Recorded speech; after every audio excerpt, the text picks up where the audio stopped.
students, welcome to Malika's literature classes. I just hope कि जो chapters मैंने पढ़ाए हैं आप लोगों ने पढ़ लिए होंगे, क्वेश्चन आंसर्स सॉल्व कर लिए होंगे. बेटा फिर भी अगर आपको कोई डाउट होगा while doing question and answers, so definitely आप मुझसे पूछ सकते हो and definitely I'll help you out. So without wasting any time, let's start the chapter. आज का जो चैप्टर जो हम पढ़ने वाले हैं वो इंडिगो है. एंड बेटा ये बायोग्राफी है एक बुक जिसको लिखा था लोए फिशर ने. एंड उस बुक का नाम जो था वो था the life of Mahatma Gandhi. Mahatma Gandhi की बायोग्राफी है. एंड उसी का छोटा सा एक पार्ट, एक्सर्प्ट कह सकते हैं या एक्सट्रैक्ट कह सकते हैं, छोटा सा पार्ट उससे निकाल कर आपके सिलेबस में डाला गया है. एंड जिनके बारे में है, नो डाउट ही does not need any kind of introduction because each and every one knows about him.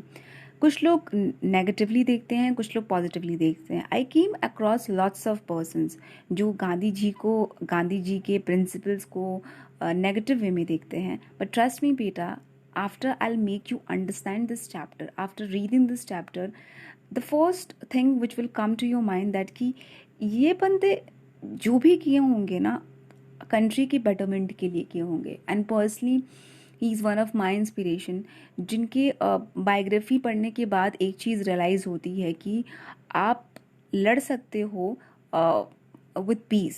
आपको हमेशा वॉलेंट होने की ज़रूरत नहीं होती है. आप नॉन वॉलेंट होकर भी आप अपनी बातों को रख सकते हो और हक के साथ जीत हासिल कर सकते हो. So let's start the chapter. इस राइटर, इस स्टोरी को जिन्होंने लिखा है उनका नाम है लोए Fisher. 1896 to 1979 was born in Philadelphia. He served as volunteer. देखो बेटा, इसमें इस चैप्टर में हम बहुत ही डीपली नहीं जाएंगे, राइटर को ज़्यादा पढ़ने की ज़रूरत नहीं है. बस आप इतना जान लो कि रिपोर्टिंग कंपनीज में काम करते थे, एज अ जर्नलिस्ट वो काम किया करते थे. बहुत सारी प्रोमिनेंट न्यूज़ कंपनीज में उन्होंने काम किया है, जिसमें से कुछ के नाम भी लिखे हुए हैं: the New York times, the Sunday review, European and Asian publications हैं जो बहुत ही प्रोमिनेंट है और इस टाइम पे भी एग्जिस्ट करती हैं. सो उनमें उन्होंने ये काम किया है. एंड एज अ फैकल्टी उन्होंने एक यूनिवर्सिटी में, जिनका नाम है प्रिंसटन यूनिवर्सिटी, उसमें भी एज अ फैकल्टी उन्होंने पढ़ाया है. और उन्होंने ये जो बुक लिखी है the life of Mahatma Gandhi, उसी का ये एग्जर्प्ट है. और सबसे अच्छी चीज़ इस कहानी की ये है बेटा कि इस कहानी को नॉर्मली महात्मा गांधी इतने बड़े फिगर रहे हैं, फादर ऑफ नेशन कहा जाता है. बहुत सारे लोग उनसे इंस्पायर हुए हैं, तो बहुत सारी कहानियाँ लिखी गई हैं, बहुत सारी बायोग्राफीज़ लिखी गई हैं. लेकिन इस बायोग्राफी की बात निराली इसलिए है क्योंकि टाइम्स एजुकेशन सप्लीमेंट ने, जो कि एक बहुत बड़ी रिपोर्टिंग कंपनी है, उसने ये चीज़ डिक्लेयर की है कि ये जो बुक आज तक की जो महात्मा गांधी पे किताबें लिखी गई हैं, बायोग्राफीज़ लिखी गई है, ये सबसे बेस्ट बायोग्राफी रही है. ओके, ज़्यादा लोए फिशर के बारे में पढ़ने की ज़रूरत नहीं है. सीधे स्टोरी स्टार्ट करते हैं. When I first visited Gandhi ji in 1942, क्योंकि गांधी अगर कभी लिखा रहता ना बेटा कि आप किसी की रिस्पेक्ट करते हो ना, तो भले वो चीज़ लिखी हो या ना लिखी हो, बट आपको विद रिस्पेक्ट उनका नाम लेना चाहिए. जैसे कि आप लोगों ने क्लास 9th में कलाम सर के बारे में पढ़ा होगा, तो कहीं सर मेंशन नहीं है, बट वो आपका रिस्पेक्ट है कि आप पढ़ते समय ऑटोमेटिकली वो स्पॉन्टेनियस होता है कि आप उनके सामने सर या जी लगाते हो. ये स्टोरी ये है बेटा कि एक राइटर हैं जो एक हफ्ते के लिए गांधी जी के पास गए थे और उनके साथ रह के, उनके बारे में जानकर, उन्होंने लोए फिशर ने, उन्होंने समझकर उनके काम को देखकर ये पूरी बायोग्राफी लिखी थी. सो अब वो राइटर क्या है, फर्स्ट नरेशन है, फर्स्ट नरेशन में स्टोरी लिखी गई है. तो अब लोए फिशर क्या कह रहे हैं कि फर्स्ट टाइम जब मैं गांधी जी से मिला, वो कौन सा टाइम था, 1942, और मैं उनके आश्रम में मिला था, Sevagram in central India. Sevagram अभी भी है और महाराष्ट्र में है. एंड उनका आश्रम है, वहाँ पे वो मिले थे 1942 में. I will tell you how it happened that I decided to urge the departure of British. It was in 1917. अभी गांधी जी उन्होंने लुई फिशर को ये चीज़ बोली रहती है कि मैं तुमको बताता हूँ कि कब मेरे मन में ये चीज़ आई थी कि now I finally have to do something, कि अब मुझे कुछ करना है अपनी कंट्री के लिए एंड जो ब्रिटिशर्स आए हैं उनको निकालना है. सो वो कब शुरू हुआ था, वो थॉट कब आया था? 1917 में. तो कुछ ऐसा हुआ होगा ना बेटा 1917 में कि जिसकी वजह से उनके मन में आया कि नाउ यार इट्स हाई टाइम कि हम अपनी कंट्री को खुद रूल करें, कोई दूसरा रूल ना करें. तो देखते हैं क्या हुआ था. He had gone to December 1916 annual convention of the National Indian National Congress party in Lucknow. There were 2301 delegates and many visitors. During the proceedings, Gandhiji recounted, a peasant came up to me looking like any other peasant in India, poor and emaciated, and said, I am Rajkumar Shukla. अब वो उस time की बात बता रहे हैं, दिसंबर का time है, 1916 है बेटा. कन्वेंशन है, मीटिंग है एक जो ईयरली बेसिस पे रखी जाती है. एंड किसकी मीटिंग है? Indian National Congress. उस टाइम पे एक ही पार्टी हुआ करती थी जो प्रोमिनेंट थी, और वो थी कांग्रेस पार्टी थी, और सभी उसी के अंदर वर्क किया करते थे एंड सब एक साथ वर्क किया करते थे. और किस लिए वर्क किया करते थे? कि भाई इंडिया की जो इंडियन पीपल है उनकी कंडीशन को कैसे सुधारा जा सकता है, ब्रिटिशर्स जो हैं उन्हें किस तरीके से उनके एक्सप्लॉयटेशन को रोका जा सकता है, ये सारी चीज़ें बात हुआ करती थी. तो लखनऊ में ये कन्वेंशन था, मीटिंग थी, और 2301 लोग आए थे, डेलीगेट्स आए थे, मतलब रिप्रेजेंटेटिव आए थे. अलग अलग क्षेत्र से लोग आते हैं एंड अपने अपने जगह की प्रॉब्लम्स को डिस्कस करते हैं एंड उसके सॉल्यूशन को निकालते हैं. और बहुत सारे विजिटर्स भी आए थे घूमने के लिए. उस टाइम पे जब वो प्रोसीडिंग्स चल रही थी, वो जब कन्वेंशन चल रहा था, गांधी जी याद करते हैं, रिकाउंटेड मतलब कि याद करना बेटा, कि एक पेजेंट मतलब फार्मर, एक फार्मर आते, किसान आते हैं, और वो ऐसे ही दिखते हैं जैसे कि नॉर्मली इंडिया के फार्मर दिखा करते थे. बहुत ही गरीब और इमेसिएटेड, मतलब कि बहुत ही एबनॉर्मली वीक, इतना वीक कि मतलब उसको देख कर लगे कि यार कितने दिन से उसने खाना नहीं खाया है. तो इसी तरीके से इंडिया की जो फार्मर्स थी सबकी कंडीशन ऐसी ही थी. और उस टाइम पे जो पेजेंट मिलने आए थे उनकी भी सिमिलर ही कंडीशन थी. उन्होंने बताया कि उनका नाम राजकुमार शुक्ला है और वो चंपारण गांव से आए हैं. And I want you to come to my district. Champaran Bihar में एक जगह है बेटा.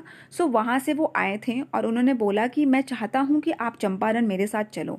Gandhi had never heard of the place. It was in a foothills of towering Himalayas near the kingdom of Nepal. Gandhi ji ने कभी भी इस प्लेस के बारे में नहीं सुना था. बाद में पता चला कि एकदम हिमालय की जो नीचे वाली निचला जो हिस्सा है उस साइड पे चंपारण बसा हुआ है एंड नेपाल के पास है. Under an ancient arrangement, the Champaran peasants were sharecroppers. Rajkumar Shukla was one of them. He was illiterate but resolute. He had come to the Congress session to complain about the injustice of the landlord system in Bihar, and somebody had probably said speak to Gandhi. अब ancient time से एक चीज़ चली आ रही है, आपको एक clarify कर दूं बेटा, कि पहले का जो टाइम था, ब्रिटिशर्स का जो टाइम था, तो ज़्यादा ऑलमोस्ट जितने भी लैंड्स थे वो किसके कब्जे में थे? ब्रिटिशर्स के कब्जे में थे. और वो क्या किया करते थे? फार्मर्स को क्या किया करते थे कि वो 15% वो कहते थे कि पूरी लैंड हमारी है और जिसमें से आपको मैं रेंट पे दे रहा हूँ एंड रेंट का पैसा आपको देना है. आप किसी घर में रहते हो तो आप देते हो ना किसी रेंट का पैसा. तो खुद की ज़मीन और उन्होंने हड़प ली है ब्रिटिशर्स ने और खुद का वो मान रहे हैं. और उन्होंने कहा कि इस पूरी ज़मीन में 50% जो है आप इंडिगो क्रॉप उगा सकते हैं, और जितने भी 15% की जो रेटिंग होगी, जो इंडिगो होगा, आपको पूरा का पूरा एज ए रेंट ब्रिटिशर्स को देना है या लैंडलॉर्ड को देना है जो उस ज़मीन का मालिक है, जो हड़प के बैठा हुआ है. तो इस चीज़ से परेशान जो बहुत टाइम से, एंशिएंट टाइम से, मतलब बहुत टाइम से, जब से ब्रिटिशर्स रूल कर रहे थे तब से ये चीज़ चली आ रही थी. और अब जो थे फार्मर्स बहुत परेशान थे इस सिस्टम की वजह से. और राजकुमार शुक्ला जो थे, नॉर्मली जैसे कि फार्मर्स होते हैं इलिटरेट होते हैं उस टाइम के, अभी मैं इस टाइम की बात नहीं कर रही हूँ, उस टाइम के जहाँ पर खाने को तरस थी. उस टाइम पे पढ़ाई तो इम्पॉसिबल था उनके लिए, तो एक तो पढ़े लिखे नहीं. लेकिन राजकुमार शुक्ला के अंदर एक चीज़ बात थी कि वो डिटरमाइन थे कि भाई अगर मैं आया हूँ कुछ करने के लिए, अपने गाँव के लोगों को प्रॉब्लम्स को रिप्रेजेंट करने के लिए, तो मैं गांधी जी को कैसे ना कैसे तो लेकर जाऊँगा ही जाऊँगा. और यहाँ पर वो आए थे और किसी ने उनको बोला, नेशनल कांग्रेस जब वो कन्वेंशन था तो वो तो किसी पॉलिटिशियन से या कोई बहुत बड़े प्रोमिनेंट फिगर से मिलने आए थे और अपनी प्रॉब्लम्स को बताने के लिए आए थे, लेकिन किसी ने वहाँ पर बोला कि गांधी जी से मिलो, वो तुम्हारी प्रॉब्लम को सुनेंगे और समझेंगे। सो इसीलिए वो गांधी जी के पास आए। Gandhi ji told Shukla he had an appointment in Kanpur, was also committed to go to other parts of India. Shukla accompanied him everywhere. Then Gandhi ji returned to his ashram near Ahmedabad. Shukla followed him to the ashram for weeks. He never left Gandhi ji's side. अब यहाँ पर आप देख रहे हो कितना resolution, आप कितना वो रेजोल्यूट है। बेटा पता है ऐसे बहुत सारे फिगर्स हैं जिन्होंने हमारे इंडिया के फ्रीडम में बहुत बड़ा काम किया है। अगर राजकुमार शुक्ला नहीं आए होते गांधी जी के पास तो शायद में भी ऐसा हो सकता था कि गांधी जी को कभी पता ही नहीं चलता, या इतने अगर डिटरमाइन नहीं होते तो गांधी जी फैसला भी नहीं करते चंपारण जाने का और चंपारण जाके कंडीशन देखने का गरीबों का। एंड उस टाइम पे वो डिटरमाइन हुए कि नहीं यार अब तो कुछ ना कुछ करना पड़ेगा अगेंस्ट ब्रिटिशर्स, और तब उन्होंने लड़ाई शुरू की एक फ्रीडम की। ऐसे बहुत सारे कैरेक्टर्स हैं, ऐसे बहुत सारे नाम हैं जिन्होंने मदद की है, जो डिज़र्व करते हैं हमारा एक्नॉलेजमेंट कि आज हमारा इंडिया फ्री है। तो not because of some people जिनका नाम हम सुनते आए हैं, but there are lots and thousand of people जिनके हमने नाम सुने नहीं है, लेकिन वो रीज़न रहे हैं कि आज हमें आज़ादी मिली है। एंड उनमें से थे राजकुमार शुक्ला जी, जिन्होंने अपने रेजोल्यूशन की वजह से, अपने डिटर्मिनेशन की वजह से गांधी जी को मनाया। एंड गांधी जी क्या बोलते हैं कि मेरे तो बहुत सारे अपॉइंटमेंट्स हैं। उस टाइम पे कानपुर को कानपुर कहा जाता था, और बहुत सारे ऐसे जगह पे जाना है, कैलकाटा जाना है, लेकिन शुक्ला जी ने उनका साथ नहीं छोड़ा। गांधी जी जहाँ जहाँ जाते शुक्ला जी वहाँ वहाँ जाते। गांधी जी जब आश्रम लौट कर आए अहमदाबाद में, तब पर भी शुक्ला जी उनके साथ थे। Shukla ji followed him to आश्रम एंड मतलब हर जगह वो जा रहे थे। एंड हफ्तों दर हफ्ते बीतते गए, लेकिन गांधी जी का उनका साथ नहीं छोड़ा। उसके बाद उन्होंने बेग्ड, मतलब एक होता है ना कि लिटरली वो इतने परेशान थे, और आसपास जितने भी फार्मर्स थे उनके चंपारण के सब परेशान थे। एंड इसलिए उन्होंने एक भीख के तरह उन्होंने बोला कि प्लीज़ कोई डेट फिक्स कीजिए और चलिए, क्योंकि उनको कहीं ना कहीं उम्मीद थी कि गांधी जी कुछ ना कुछ करेंगे।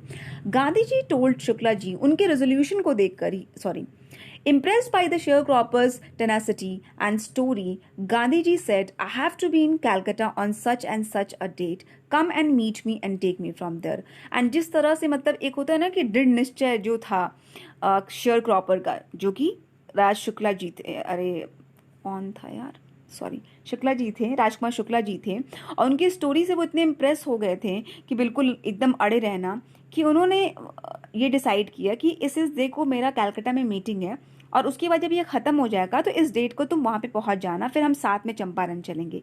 Months passed. Shukla ji was sitting on his haunches at the appointed spot in Calcutta when Gandhi ji arrived. He waited till Gandhi ji was free. Then the two of them boarded a train for the city of Patna in Bihar. The Shukla ji led him to the house of a lawyer named Rajendra Prasad, who later became president of the Congress Party and of India. और जब पहुंचते हैं कलकत्ता में तो गांधी जी का भी बहुत सारा काम रहता है, महीनों बीत गए, एंड गांधी जी इतने ज़्यादा बिजी थे कि अपॉइंटमेंट के चक्कर में वो शुक्ला जी को टाइम नहीं दे पा रहे थे। फाइनली जब सब कुछ हो गया एंड शुक्ला जी उसी पर्टिकुलर डेट पर वहाँ पे बैठे रहे। हॉन्चेस मतलब बेटा होता है ना कि ज़मीन पर ऐसे नहीं थी, हिप्स के बल पर बैठ जाना एंड अपने पैरों को ऐसे उठाकर, उसी तरीके से वो हॉन्चिंग पोजीशन में बैठे हुए थे, गांधी जी का वेट कर रहे थे। फाइनली गांधी जी फ्री हुए और फिर साथ में वो लोग पटना गए, जो कि बिहार में है। वहाँ पे शुक्ला जी किसके घर पे लेकर गए? वो लॉयर थे राजेंद्र प्रसाद। राजेंद्र प्रसाद आपको पता है कि फर्स्ट प्रेसिडेंट ऑफ इंडिया, और उस टाइम पे फर्स्ट वो कांग्रेस पार्टी के प्रेसिडेंट भी बने थे। ऐसे बहुत सारे कैरेक्टर्स, ऐसे बहुत सारे नाम आएंगे बेटा जिन्होंने ये फ्रीडम की लड़ाई में, इंडिया की फ्रीडम की लड़ाई में अपना फुली सपोर्ट दिया है। Rajendra Prasad was out of town. जब वो वहाँ पे पहुँचते हैं तो राजेंद्र प्रसाद जी जो थे वो लॉयर थे, तो उनको कहीं ना कहीं जाना होता था अपने केस की सुनवाई के लिए, तो उस टाइम पे वो घर नहीं थे। But the servants knew Shukla ji as a poor yeoman who pestered their master to help the indigo sharecroppers. So they let him stay on the grounds with his companion Gandhiji, whom they took to be another peasant. But Gandhiji was not permitted to draw water from the well, lest some drops from his bucket pollute the entire source. How did they know that he was not an untouchable? जब वहाँ पे पहुँचते हैं तो शुक्ला जी के जो नौकर थे वो राजेंद्र प्रसाद जी के जो सर्वेंट होते वो पहचान जाते हैं शुक्ला जी को, क्योंकि शुक्ला जी जो थे वो कई बार आ चुके थे इस शेयर क्रॉपिंग की वजह से, अपनी प्रॉब्लम्स की वजह से। तो उन्होंने अलाउ तो कर दिया एंड साथ ही साथ उन्होंने बैठने के लिए बोल दिया ज़मीन में। गांधी जी जो कि उस टाइम पे बहुत ही आप कह सकते हो कि शुरुआत से गांधी जी साउथ अफ्रीका में रहे हैं और उन्होंने बहुत सारे मूवमेंट्स किए हैं साउथ अफ्रीका में, इनइक्वालिटी को लेकर हो या फ्रीडम को लेकर, और बहुत सारी चीज़ें उन्होंने वहाँ पर भी की है। इंडिया में एक प्रोमिनेंट फैमिली से वो बिलोंग करते थे, लेकिन राजेंद्र प्रसाद जी के सर्वेंट को लगा कि गांधी जी भी राजेंद्र शुक्ला जी की ही तरह एक फार्मर है, क्योंकि गांधी जी इतनी सिंप्लिसिटी के साथ रहा करते थे, इतने डिसेंसी के साथ, इतने नम्र भाव के साथ अपनी ज़िंदगी व्यतीत करते थे, बिताते थे, कि कोई ये कह नहीं सकता था कि उनके अंदर कोई शो ऑफ है ये। इसीलिए सर्वेंट को भी यही लगा कि यार शुक्ला जी के साथ कोई ऐसा बहुत बड़ा इंसान तो आएगा नहीं, कोई नॉर्मली होगा, फार्मर ही होगा, इसीलिए दोनों को ज़मीन में बैठने के लिए बोल दिया। एंड गांधी जी को बुरा भी नहीं लगा। गांधी जी से स्पेशली उन्होंने जाके सर्वेंट ने बोला कि आप कुएं से पानी मत निकालना, क्योंकि कुएं का पानी जब आप निकालोगे तो कुछ ना कुछ तो बूंदें नीचे गिरेंगी एंड अगर बूंदें गिरेंगी तो वो एरिया पॉल्यूट हो जाएगा। आपको पता है ना बेटा कि प्री इंडिपेंडेंस से पहले अनटचेबिलिटी कितनी चरम सीमा पे थी, पीक पॉइंट पे था, किस तरीके से जानवरों से भी बदतर उनको ट्रीट किया जाता था, जो दलित हुआ करते थे, जो अनटचेबल्स माना जाता था, जिनको छोटे कास्ट से बिलोंग कहा जाता था। ऐसा नहीं है कि अभी भी ये सिस्टम प्रिवेलिंग नहीं है, अभी भी है, अभी भी लोग चाहे वो कितने ही एजुकेटेड क्यों ना हो गए हो बेटा, अभी भी अनटचेबिलिटी एग्जिस्ट करती है। हम छुपा ही के करते हैं लेकिन करते हैं, एंड बहुत सारे घरों में है। अगर आपके घर में नहीं है, मेरे घर में नहीं है, तो we should thank our parents कि हम उस तरह से थिंकिंग नहीं रख पाते हैं। But there lots of homes and मुझे फर्स्ट हैंड एक्सपीरियंस रहा है कि इस तरह की जो अनटचेबिलिटी है एजुकेटेड फैमिलीज़ में भी अभी भी एग्जिस्ट करती है। सो उस टाइम पे तो आप अंदाज़ा लगा सकते हो कि इतनी इलिटरेसी थी तो कितने लोग इस छूआछूत की प्रॉब्लम को माना करते थे। Gandhi ji decided to go first to Muzaffarpur which was en route to Champaran to obtain more complete information about conditions than Shukla ji was capable of imparting। Gandhi ji जो थे वो लिटरेट थे एंड वो बिलीव करते थे कि पहले फुल नॉलेज हो किसी चीज़ के बारे में, उसके बाद ही कोई एक्शन लिया जा सकता है। शुक्ला जी थे एक फार्मर, वो भी इलिटरेट थे, तो बहुत सारी ऐसी चीज़ें थी जो शुक्ला जी को भी नहीं पता थी। इसीलिए गांधी जी ने डिसाइड किया कि पहले हम मुजफ्फरपुर जाते हैं, जो कि इन रोड मतलब बेटा कि रास्ते में पड़ना, तो चंपारण के रास्ते में मुजफ्फरपुर पड़ेगा। सबसे पहले वहाँ पे जाएंगे, बहुत सारे इन्फॉर्मेशंस को गेन करेंगे and then next we will proceed to Champaran. He accordingly sent a telegram to Professor J.B. Kriplani of the Arts College in Muzaffarpur, whom he had seen at Tagore's Shantiniketan School. And Muzaffarpur जाना था तो गांधी जी के जानने वाले वहाँ पे professor Kripalani थे। मैंने जैसे कहा बेटा कि बहुत सारे ऐसे नाम आएंगे, नॉर्मल पीपल भी, चाहे वो प्रोफेसर लेवल के हो, स्टूडेंट लेवल पे हो, आपको ऐसे बहुत सारे इंसिडेंट्स मिलेंगे जिससे आपको पता चलेगा कि कॉमन पीपल भी, कॉमन सिटीजन्स भी कितना ज़्यादा परेशान थे ब्रिटिशर्स की वजह से एंड सभी को फ्रीडम चाहिए था, अपनी इंडिया का फ्रीडम। तो जिस तरीके से भी मदद हो पाती थी लोग खड़े हो जाते थे। वो कहते हैं ना कि it's tough to be a leader, इसीलिए अगर कोई लीडर मिल जाता था तो उसे फॉलो करना उनके लिए आसान हुआ करता था। तो अक्सर लोग ढूंढा करते थे कोई लीडर मिल जाए, लीड करे, एंड हम पीछे पीछे चलेंगे लेकिन जो बन पाएगा हम वो करेंगे। सो आप कॉमन पीपल को देखिएगा कि वो भी उतनी ही शिद्दत से इंडिया के फ्रीडम में पार्टिसिपेट किए जितना कि वो प्रोमिनेंट फिगर्स जिनके नाम हम जानते हैं और हमारे हिस्ट्री की किताबों में हैं। एंड हर 15 अगस्त एंड 26 जनवरी को हम उन तमाम रिवोल्यूशनरी को याद करते हैं। सो याद रखना चाहिए कि ऐसे बहुत सारे लोग हैं जिनका नाम हमें नहीं पता है, वी शुड अप्रिशिएट उनको भी हमें अप्रिशिएट करना चाहिए। सो कृपलानी जो थे वो आर्ट्स कॉलेज में पढ़ाते थे और वो गांधी जी उनसे रविंद्रनाथ टैगोर का जो स्कूल है शांति निकेतन स्कूल, जो कि अभी भी एग्जिस्ट करता है कलकत्ता में, वहाँ मिले थे। The train arrived at midnight, 15th of April 1917. Kripalani was meeting at this station with a large body of students. Now you can see by yourself also कि किस तरीके से सारे स्टूडेंट्स भी, जो कि गांधी जी अगर एक काम करने जा रहे हैं for the betterment of our country, for the betterment of the people of our country, so सभी लोग तत्पर थे उनकी मदद करने के लिए. एंड कृपलानी के साथ साथ बहुत सारे स्टूडेंट्स थे जो इकट्ठा हो गए थे. Gandhi ji stayed there for 2 days in the home of professor Malkani, a teacher in government school. And वहाँ पे कृपलानी के ही कॉन्टैक्ट में एक मलकानी प्रोफेसर थे, उनके घर पे 2 दिन तक गांधी जी रुके थे. It was an extraordinary thing in those days, Gandhi ji commented. आपको पता है ना, लोई फिशर गांधी जी से पर्सनली मिलने के लिए आए थे, तो ये सारी जो स्टोरी है वो गांधी जी खुद से नरेट कर रहे हैं एंड फर्स्ट हैंड नॉलेज है. सो कहीं ना कहीं थोड़ी बहुत आपको ऑटोबायोग्राफिकल एलिमेंट भी मिलेगा, क्योंकि उनकी जुबानी ये चीज़ जानने को मिल रही है आपको. सो एक्स्ट्रा ऑर्डिनरी, असामान्य बात क्यों थी बेटा उस टाइम पे? गांधी जी कहते हैं कि एक गवर्नमेंट प्रोफेसर के लिए harbour a man like me, किसी ऐसे इंसान को अपने घर में रखना जो कि मतलब एक स्मॉलर लोकेलिटी से बिलोंग करता है और छोटी सी एक जॉब करता है. सो लोग डरा करते थे, स्पेशली इंडियंस डरा करते थे, क्योंकि ब्रिटिशर्स का रूल था.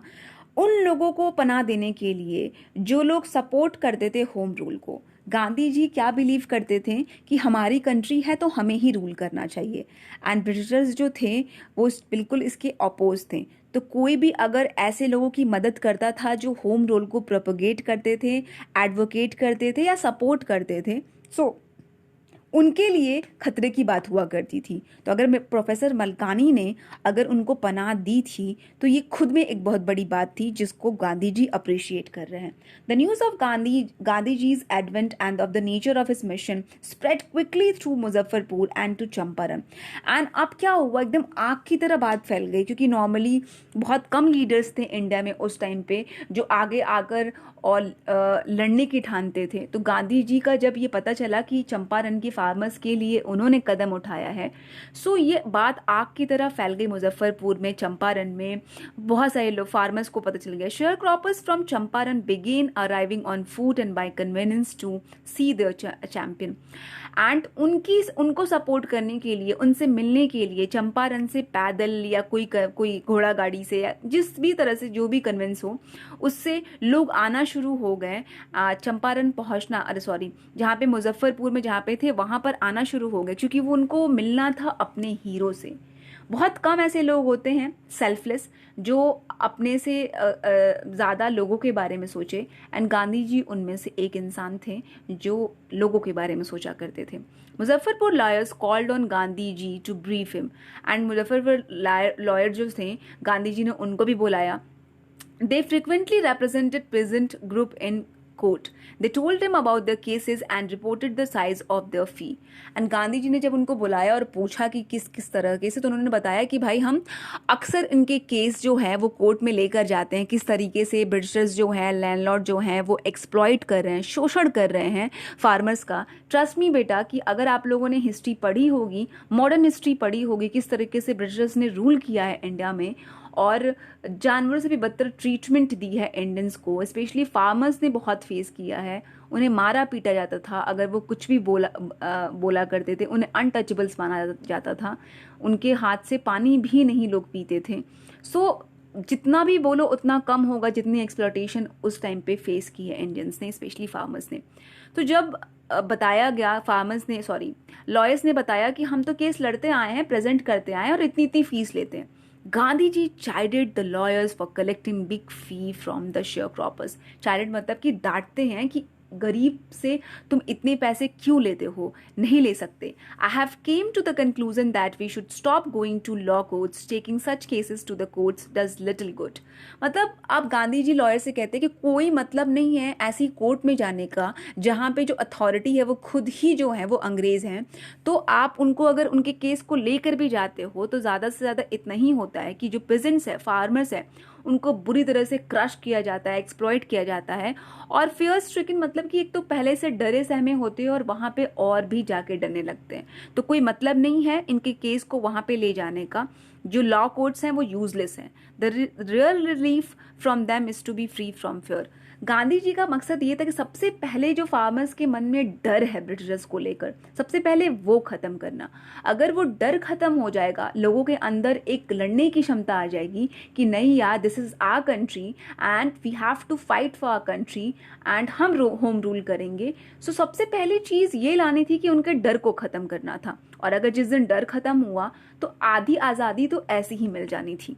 Most of the arable land in the Champaran district was divided into large states owned by Englishmen and worked by Indian tenants. The chief commercial crop was indigo.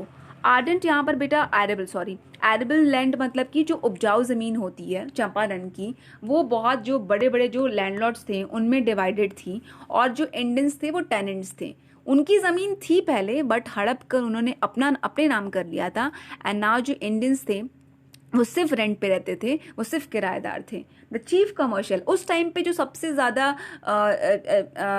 Market में जो बिकने वाला जो crop था वो Indigo था। Indigo आप लोगों को पता है कि बहुत सारे यूजेस होते हैं, किस तरह से डाई के काम आता है, जो कलर होते हैं ना डेनिम वेनिम के, किस तरीके से उसको कलर निकाल कर उसमें यूज़ आता है, एंड बहुत सारे यूज़ थे उस टाइम पे।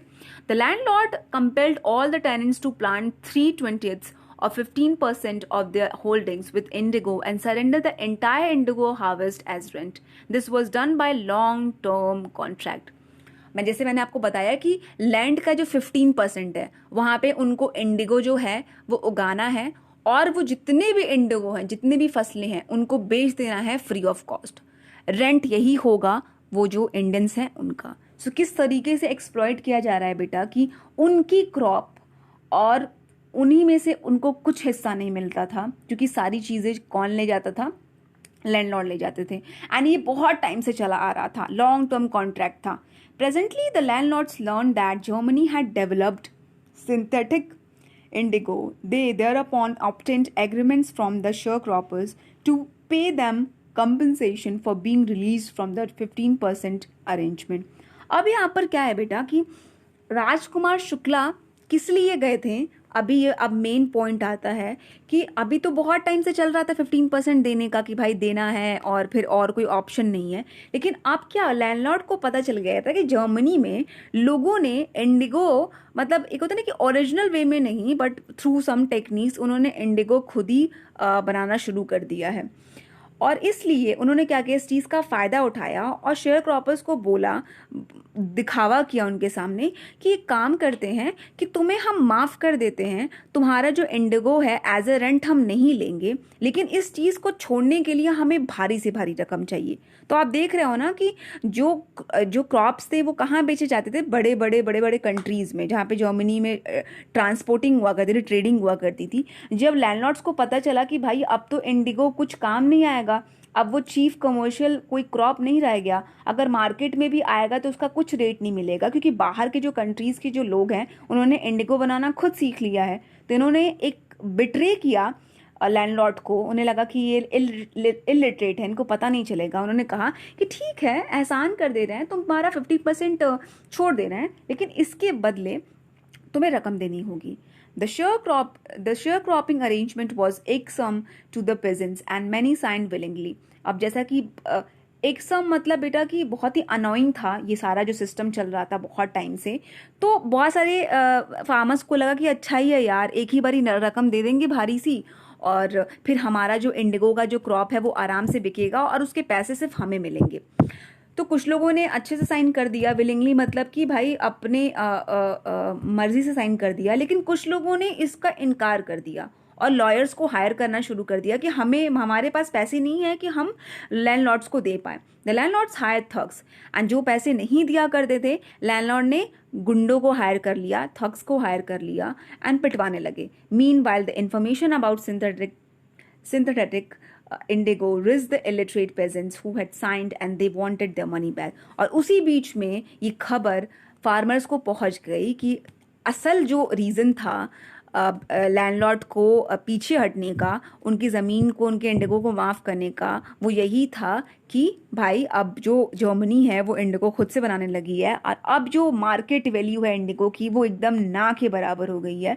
और आया उन्हें गुस्सा, क्योंकि लैंडलॉर्ड ने धोखा दिया था। सो अब उनको अपने पैसे वापस चाहिए। At this point Gandhi ji arrived in Champaran. अब प्रेजेंट टाइम में अगर आते, प्रेजेंट टाइम मतलब कि उसका प्रेजेंट टाइम, कि राजकुमार शुक्ला जी ने तब डिसाइड किया था कि अब बहुत हो गया, पहले उन लोगों ने हमारे इंडिगो को लेकर लिया, उसके बाद फिर बड़ी रकम निकाली और अब एक्सप्लॉइट कर रहे हैं। तो राजकुमार शुक्ला जी इस टाइम पर अब गए थे कि ये बताने के लिए कि हमारे साथ धोखाधड़ी हुई है, हमें डिसीट किया गया, हमें बिट्रे किया गया है। He began by trying to get the facts. First, he visited secretary of the British Landlords Association. The secretary told him that they could give no information to an outsider. Gandhi ji answered that he was no outsider. अब गांधी जी ने decide किया facts collect करना, और वो British landlord association के जो secretary हैं उनके पास गया। उन्होंने कहा कि मुझे कुछ इन्फॉर्मेशन चाहिए। एंड यहाँ पे आयरनी क्या है बेटा, कि जो आउटसाइडर है वो खुद उनको आउटसाइडर कह रहे हैं। जिनका जिनका कंट्री है उन्हें अगर कोई आउटसाइडर कहे कि भाई तुम इस कंट्री से बिलोंग नहीं करते हो, तुम इस कंट्री के नहीं हो, तुम इस देश से बाहर निकलो, तो कितना बुरा फील होता है। गांधी जी को ये बोला गया कि आपको हम इन्फॉर्मेशन नहीं देंगे because you are an outsider. तो गांधी जी कहते हैं कि मैं आउटसाइडर नहीं हूँ। Next, Gandhi ji called on official commissioner of the Tirhut division in which Champaran district lay. The commissioner, Gandhi ji reports, proceeded to bully me and advised me forthwith to leave Tirhut. अब वहाँ पर जो जिस district में belong करता था चंपारण, वहाँ के जो कमिश्नर हैं उनको रिपोर्ट किया, उनसे बात की कि भाई इस तरीके से एक्सप्लॉयटेशन हो रहा है फार्मर्स पे। तो कमिश्नर ने क्या किया, गांधी जी ने बताया लोई फिशर को। उस टाइम पे जब पता चला कि कमिश्नर को पता चला कि गांधी जी अब इस चीज़ में इन्वॉल्व हो गए हैं, तो उनको बुली करने लगे, उनको परेशान करने लगे। अब जिस तरह से भी परेशान किया हो, अपनी बातों के जरिए, गुंडों को भेज कर, जिस भी तरह से, और उन्होंने वार्निंग दी कमिश्नर ने गांधी जी को। फोर्थ मतलब बेटा कि इमीडिएटली, विदाउट डिले, इसी वक्त तुम तिरहट छोड़ के चले जाओ। मतलब कि तुम पूरा चंपारण जहाँ पे भी तुम हो सब छोड़ के तुम जहाँ से आए हो वहाँ चले जाओ। Gandhi ji did not leave. Instead he proceeded to Motihari, the capital of Champaran. Several lawyers accompanied him at the railway station. A vast multitude greeted Gandhi ji. अब आप देख रहे हो, एक टाइम पे जब वो मुजफ्फरपुर गए थे तो बहुत सारे स्टूडेंट जो थे वो इकट्ठा हुए थे to support Gandhi ji. And Motihari में भी सेम यही कंडीशन थी। जब वो रेलवे स्टेशन पहुंचे, मोतिहारी कैपिटल है चंपारण का, एंड बहुत सारे लोगों जो आए थे, स्टूडेंट्स आए थे, बहुत सारे लोग इकट्ठा हुए थे, लॉयर्स इकट्ठा हुए थे to greet Gandhi ji. And यहाँ पे ग्रीटिंग मतलब कि support Gandhi ji. He went to house and using it as a headquarters continued his investigation. और वहाँ पे एक घर था, उन्होंने अपना वो हेड क्वार्टर बना लिया था और वहाँ से इन्वेस्टिगेशन शुरू कर दिया। मतलब कि गांधी जी अब अड़ गए थे कि अब तो कुछ ना कुछ करना ही है, बिना किए जाना नहीं है। डू और डाई वाली सिचुएशन थी गांधी जी के लिए। A report came in that a peasant had been maltreated in nearby village. It's not a big thing, it was not a big thing at that particular time कि कोई farmer को माल treat किया गया है। माल treat मतलब बेटा कि मतलब बुरी तरह से मारा पीटा गया है। तो फार्मर्स को मारा पीटा जाता था, लेकिन गांधी जी को पहली बार न्यूज़ मिला था कि किसी बगल के गांव में बहुत बुरी तरह से फैमिली को मारा गया है, और वो डिसाइड करते हैं कि वो जाएंगे उस फैमिली से मिलेंगे। The next morning he started out on the back of an elephant. वो एलिफेंट से बैठ कर जाते हैं, उनको कोई कन्विंस नहीं मिलता है, तो वो एलिफेंट से जाते हैं। He had not proceeded far when the police superintendent's messenger overtook him and order him to turn to town. और जैसे ही आप देख रहे हो ना कि अगर कोई भी ब्रिटिशर्स के अगेंस्ट खड़ा होता था, वो हमेशा चौकन्ने रहते थे इस चीज़ को लेकर कि कोई भी अपोज ना करे। वैसा डर पैदा किया था लोगों के मन में। बट गांधी जी थे वो हमारे अलग स्टाइल के थे, एकदम बिल्कुल स्वैग था उनका, एकदम हीरो माफिक थे, तो वो डरते वरते नहीं थे। लेकिन एक चीज़ थी कि वो कभी भी लॉ के अगेंस्ट नहीं जाते थे। वो कोशिश करते थे कि सब कुछ लॉ के अकॉर्डिंग हो, नॉन वायलेंस तरीके से हो, मारपीट से ना हो, हिंसा से ना हो। तो जब जो सुपरिटेंडेंट थे, उनके जो मैसेंजर जब वो बोलते हैं कि आप आगे नहीं जा सकते हैं और मेरे साथ चलिए, वापस चलिए टाउन में, तो गांधी जी कंप्लाइड, गांधी जी मान जाते हैं, एक्सेप्ट कर लेते हैं। The messenger drove Gandhi ji home where he served him with an official notice to quit Champaran immediately.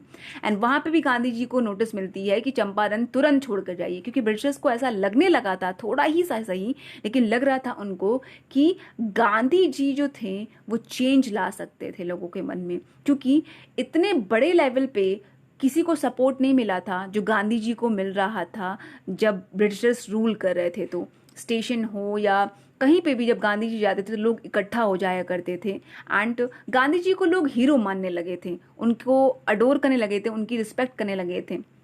Gandhiji signed a receipt for the notice and wrote on it that he would disobey the order. And ये भी गांधी जी का एक अलग ही style था, बहुत ही decency के साथ वो उस रिसीट को साइन करते हैं। तो पैसेंजर को लगता है कि वो एक्सेप्ट कर रहे हैं, बट उस रिसीट पे लिखते हैं कि मैं इस ऑर्डर को डिसओबे करता हूँ, मैं नहीं मानूंगा, मैं चंपारण छोड़ के नहीं जाऊंगा। In consequence Gandhi ji received a summons to appear in court the next day. और इसकी वजह से जो रिसीट पे उन्होंने जो काम किया था डिसोबे करने का, समन मतलब कि बेटा ऑफिशियली अगर किसी को कोर्ट में बुलाया जाता है, पेश होने के लिए बुलाया जाता है, उसको समन कहते हैं। सो अब कोर्ट में पेशी हो गई और गांधी जी को जाना पड़ेगा। All night Gandhi ji remained awake. And Gandhi ji बिल्कुल ऐसे नहीं थे ना कि बिल्कुल स्पॉन्टेनियस नहीं थे कि तुरंत भाई जो चीज़ें आई दिमाग में वो पूरा फुल स्ट्रैटेजी के साथ, पूरी प्लानिंग के साथ स्टेप लिया करते थे। पूरी रात वो नहीं सोए, पूरी रात उन्होंने अलग अलग टेलीग्राफ भेजा राजेंद्र प्रसाद को स्पेशली, एंड उन्होंने कहा था कि जितनी भी इन्फ्लुएंशियल मतलब जितने भी प्रोमिनेंट फिगर्स हैं जिनको तुम जानते हो जो अप्रोचेबल हैं, उनको सबको अपने अपने साथ लेकर आओ तुम। ही Saint instructions to ashram, he wired a full report to viceroy. अब उन्होंने आश्रम को भी इंस्ट्रक्शन दिया होता है कि भाई अब मेरी पेशी है तो तुम लोग को इस तरह से प्लानिंग करनी है, और उन्होंने एक पूरी रिपोर्ट बनाई होती है वाइसरॉय को प्रेजेंट करने के लिए। जो अथॉरिटी का जो मेन हेड होता है उसको वाइसरॉय बोलते हैं बेटा। तो पूरी फुल प्लानिंग के साथ गांधी जी कल प्रेजेंट होने वाले थे कोर्ट में। Morning found the town of Motihari black with peasants, they did not know Gandhi ji record in South Africa. एक मिनट रुकिए बेटा, कितना और बाकी है, आई एम रियली सॉरी, अभी बहुत है यार, लंबा चैप्टर है बेटा। आई जस्ट होप कि आप लोग बोर नहीं होते होगे। Okay, where was I? Morning found the town of Motihari, and जैसे ही सुबह हुई मोतिहारी जो जगह था वो भर चुका था पेजेंट से। फार्मर्स दूर दूर से सपोर्ट करने के लिए आए थे गांधी जी को। और गांधी जी का रिकॉर्ड तो नहीं जानते थे वो लोग, साउथ अफ्रीका में कितने बड़े बड़े काम करके गांधी जी आए हैं, बट उन्होंने सिर्फ ये सुना था कि एक महात्मा आए हैं जिन्होंने ये ठानी है कि वो उनकी मदद करना चाहते हैं। एंड वो अथॉरिटीज़ जो बिग अथॉरिटीज़ हैं, जो हेड हैं, वो उनको ट्रबल कर रहे हैं। तो बस इतना सुनना था कि देयर स्पॉन्टेनियस डेमोन्स्ट्रेशन, कुछ सोचा समझा नहीं, स्पॉन्टेनियस मतलब कि without any kind of thinking, बस तुरंत कर दिया। तो सबसे पहली चीज़ उनके मन में यही आई कि तुरंत पहुंचे हम मोतिहारी, एंड थाउजेंड पीपल इकट्ठा हुए थे वहाँ पे, थाउजेंड्स, मतलब कि आप देख रहे हो ब्लैक विद पेजेंट्स, मतलब कि पूरा भर चुका था, स्पेस नहीं था कोर्ट के बाहर वो भी। एंड उस दिन एहसास हुआ कि beginning of the liberation from fear of British, उस दिन रियलाइज हुआ कि वाकई में शुरुआत हो चुकी थी, वो जो डर था ना उससे आज़ादी की। एंड वो डर किससे था? ब्रिटिश से था। The official felt powerless without Gandhi ji's cooperation, and जो ऑफिशियल जिनको कभी इस तरह के अपोजिशंस नहीं मिले थे और इस इतनी बड़े लेवल पे, वो भी डर गए थे, पावरलेस फील कर रहे थे कि उनको गांधी जी से रिक्वेस्ट करनी पड़ी कि please regulate the crowd, please control the crowd, इनको बोलिए, समझाइए कि इस तरह से ना करें। He was polite and friendly. Gandhi ji ने बिल्कुल ही रूड बिहेव नहीं किया, बल्कि बहुत ही पोलाइटनेस एंड फ्रेंडली तरीके से भीड़ को हैंडल किया। He was giving them concrete proof that the might hitherto dreaded and unquestioned could be challenged by Indian। एंड गांधी जी ने एक सब्सटैंशियल प्रूफ दिया था, एकदम लाइव प्रूफ दिया था कि जो उनकी पावर है, माइट मतलब यहाँ पे बेटा कि जो उनकी पावर है आज तक, हियर थॉट मतलब आई थिंक ये लेटिन या ग्रीक वर्ड है बेटा, आई सीरियसली डोंट नो कि how to pronounce this word in a very exact manner. Hitherto आप कह सकते हो, हिथर्तो, मुझे पता नहीं है, अगर आप चेक करना चाहो, गूगल आउट करना चाहो तो आप कर सकते हो। इसका मतलब है कि पहले का जो डर बनाकर जिस तरीके से उन्होंने रूल करना शुरू किया था, तो पहले का जो डर था, ड्रेडेड, अभी तक जो अफ्रेड होते थे, और अनक्वेश्चन जो उनका एक था ना, एक स्टेबिलिटी जिसको कोई सवाल नहीं पूछ सकता उनकी अथॉरिटी को, वो क्या था, आज इंडियंस ने चैलेंज कर दिया था। अब वो क्वेश्चन रेज करना शुरू कर चुके थे, और वो जो डर था पहले का वो ख़त्म होने लगा था। एंड इसकी वजह से वो लोग जो ब्रिटिशर्स थे वो रेस्टलेस फील करने लगे थे। द गवर्नमेंट वॉज बेफिल्ड, एकदम गवर्नमेंट ने तो ये उम्मीद ही नहीं की थी कि यार इतनी मात्रा में कोई इससे लेवल का अपोजिशन हो सकता है। तो वहां पर वो बिल्कुल चौंक गए थे, उनको कुछ समझ नहीं आ रहा था. द प्रोसिक्यूटर रिक्वेस्टेड द जज to postpone the trial. Apparently the authorities wish to consult the superior. Prosecutor वो होते हैं जो गवर्नमेंट के साइड से लड़ते हैं बेटा, ठीक है ना. गवर्नमेंट खुद हायर करती है, जो कोर्ट होती है वो खुद हायर करती है. तो प्रोसिक्यूटर ने रिक्वेस्ट किया कि प्लीज़ यार, जज से कहा कि इस ट्रायल को थोड़ा सा पोस्टपोन करते हैं. मतलब जिस तरीके से लोग आग बबूला हो रहे हैं, एकदम एंगर वाली सिचुएशन है, इस तरीके से नहीं हो पाएगा.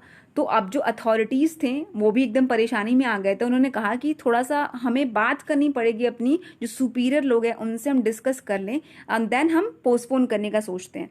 Gandhi ji protested against the delay. अब गांधी जी बोले कि प्रोटेस्ट क्यों करना यार, मैं तो खुद एक्सेप्ट कर रहा हूँ कि मैं गिल्टी हूँ, मैं एक्सेप्ट कर रहा हूँ कि मैं इन्वॉल्व था, मैंने डिसओबे किया है, लेकिन मैं एक चीज़ एक्सेप्ट कर रहा हूँ कि कन्फ्लिक्ट ऑफ ड्यूटीज़, मैं 2 ड्यूटीज़ में बट गया था. जैसे कि आपने नेल्सन मंडेला पढ़ा है ना बेटा, कि duty towards family and duty towards country वाली जो चीज़ थी, रिस्पॉन्सिबिलिटी जो थी, यहाँ पर भी गांधी जी 2 ड्यूटीज़ में कन्फ्लिक्ट थे. पहला क्या था, not to set a bad example as a law breaker, क्योंकि वो लॉ की बहुत रिस्पेक्ट किया करते थे, वो खुद लॉ से थे, लॉयर थे, सो वो बहुत रिस्पेक्ट किया करते थे. तो उन्होंने कहा कि मुझे कोई एग्जाम्पल नहीं सेट करना था, मैं हमेशा एक नॉन वायलेंस के रास्ते पे चला हूँ, अहिंसा के रास्ते पे चला हूँ. सो मुझे एक एग्जाम्पल सेट नहीं करना था कि मैं खुद लॉ ब्रेक कर रहा हूँ.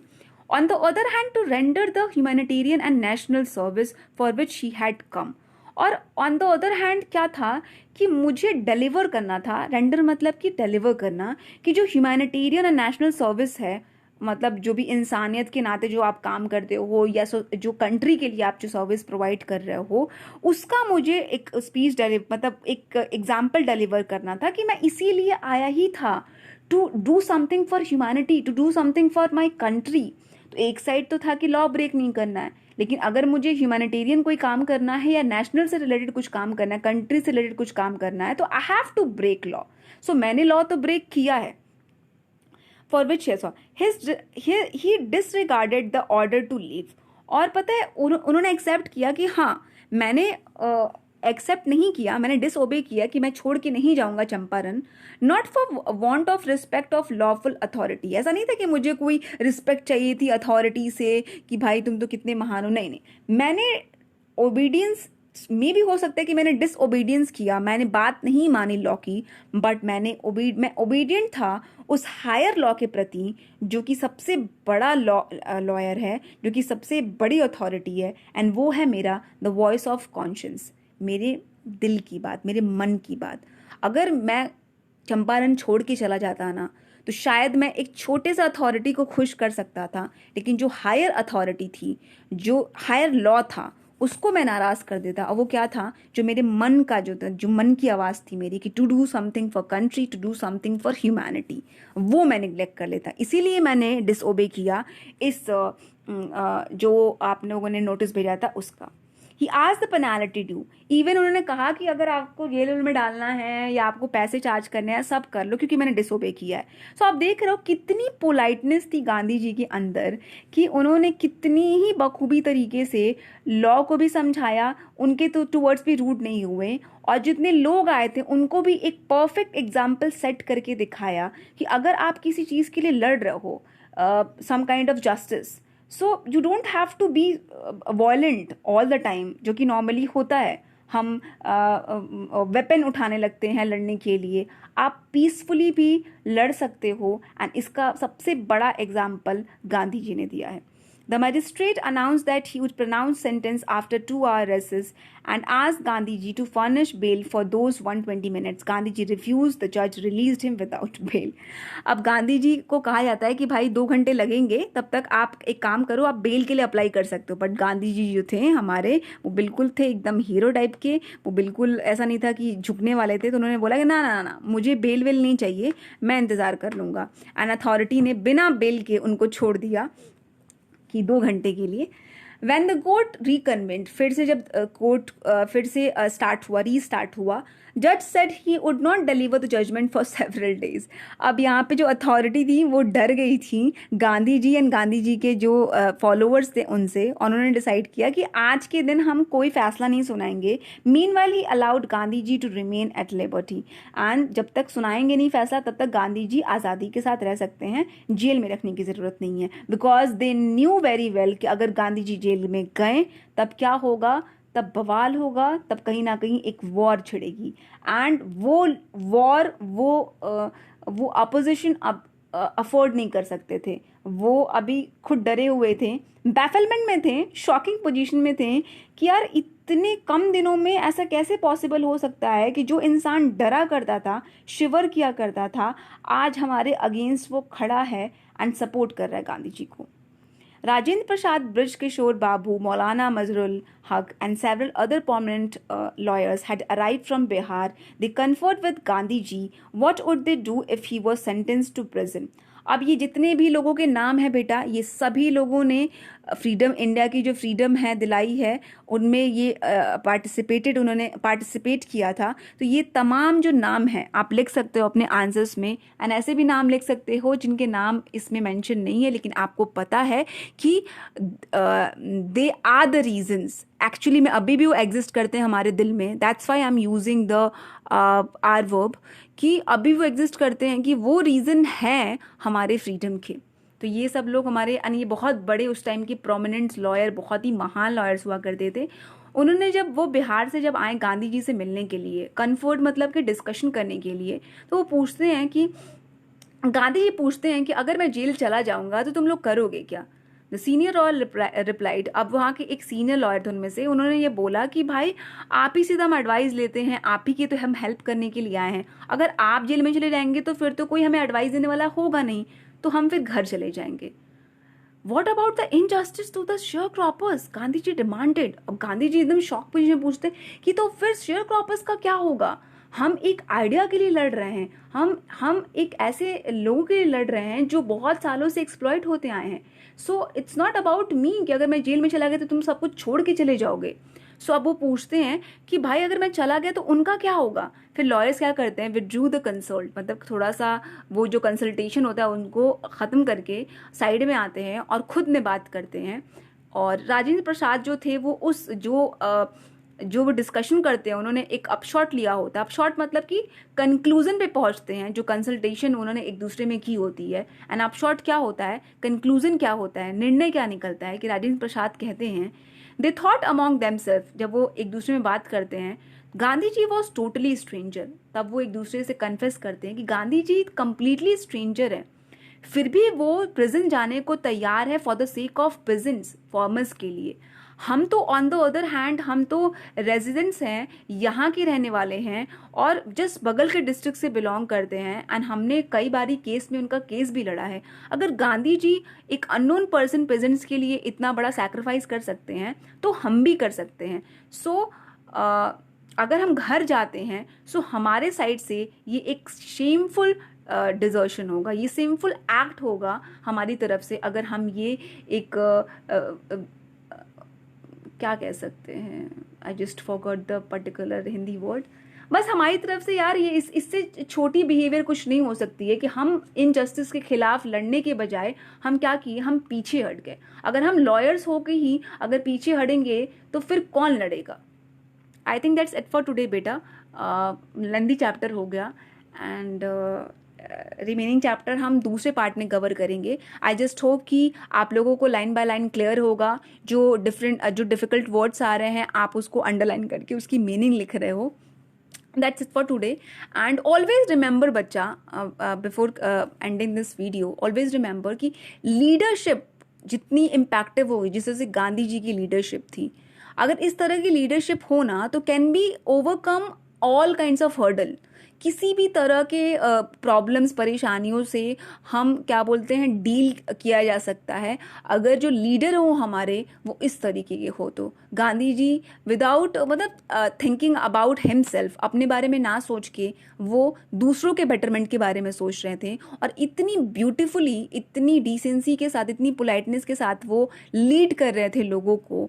एंड मुझे नहीं लगता है कि आजकल के लीडर्स को ये सोचना चाहिए कि बीइंग अ नॉन वॉलेंट पर्सन, मतलब नॉन वॉलेंस के सहारे ही उन्होंने इंडिया को फ्रीडम दिलाई। ऐसा नहीं कि सिर्फ गांधी जी ही रहे हैं इंडिया को फ्रीडम दिलाने के पीछे, बहुत सारे ऐसे लोग रहे हैं, बट गांधी जी जो थे उन, और जो प्रोमिनेंट फिगर्स थे जिनका नाम लिया जाता है, उनमें से उनका नाम आता है। अगर बेटा, अगर आपके मन में आता है कि Gandhi ji was a negative character and उनकी वजह से पार्टीशन हुआ, maybe it's a human tendency ना कि हमसे गलतियां होती हैं। एज अ ह्यूमन बीइंग उनसे गलतियां हुई होगी, but as a leader I don't think so कि उन्होंने कंट्री के बेटरमेंट के अलावा कुछ सोचा होगा। So that's it for today. Okay, just take care of yourself, don't go outside of your home जब तक कि कंडीशंस ख़राब है। अगर स्कूल अगर सितंबर में खुलते हैं, सो उसमें भी आपको बहुत सारे प्रिकॉशंस लेके जाने होंगे। So just take care of yourself, जितना ज़्यादा से ज़्यादा प्रिकॉशंस लोगे उतना ज़्यादा ही आप सेफ रहोगे। So take care, bye bye.